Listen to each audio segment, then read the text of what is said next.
গত ৩-৪ দিন ধরে দুজনে মিলে একসাথেই জ্বরে ভুগেছি। এদিকে পুজোর সময় শপিং বাকি রয়েছে, আর এদিকে বাড়িতে বসে থাকলে চলবে?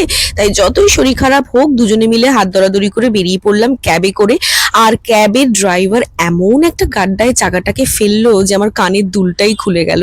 তো যাই হোক, এবি আমাকে হেল্প করে দিচ্ছে। কানের দুলটা খুব বাজেভাবে ভেঙেও গেছিল, তো ওটাকে এবি ফিক্স করে দিয়েছে। আজকের মতো কাজ চলে যাবে। দুটো কানের দুলই কিন্তু আমার খুলে গেছিল।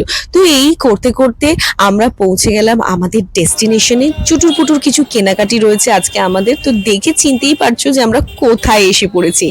একদম পুজোর সময় কেন, সারা বছরই যে জায়গাটা জমজমাট থাকে সেটা হচ্ছে আমাদের নিউ মার্কেট। তো নিউ মার্কেটে আমার কয়েকটা কাজ ছিল ছোটখাটো, সেগুলোই করার জন্য আজকে এলাম। শরীরটাও ঠিক নেই, ভাবলাম বাইরে থেকে ঘুরে এলে একটুখানি ভালো লাগবে। দুজনে মিলে নিউ মার্কেটে এসে এতটাই এক্সাইটেড হয়ে গেছি যে কি আর বলবো। কাজের কাজ যেটা ছিল সেটা তো হলোই, তার সাথে নিউ মার্কেটে এসেছি আর ঝালমুড়ি খাবো না সেটা কখনো হতে পারে? যেহেতু আমাদের জ্বর ছিল তাই আমরা ফুচকাটা আজকে অ্যাভয়েড করলাম, কিন্তু আরেকদিন এসে নিশ্চয়ই ফুচকা খেয়ে যাব।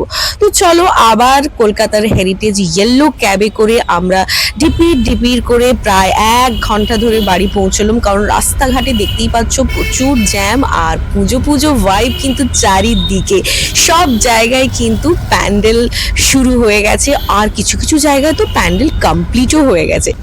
পুরো কলকাতার শহর কিন্তু সেজে উঠছে পুজোর সাজে।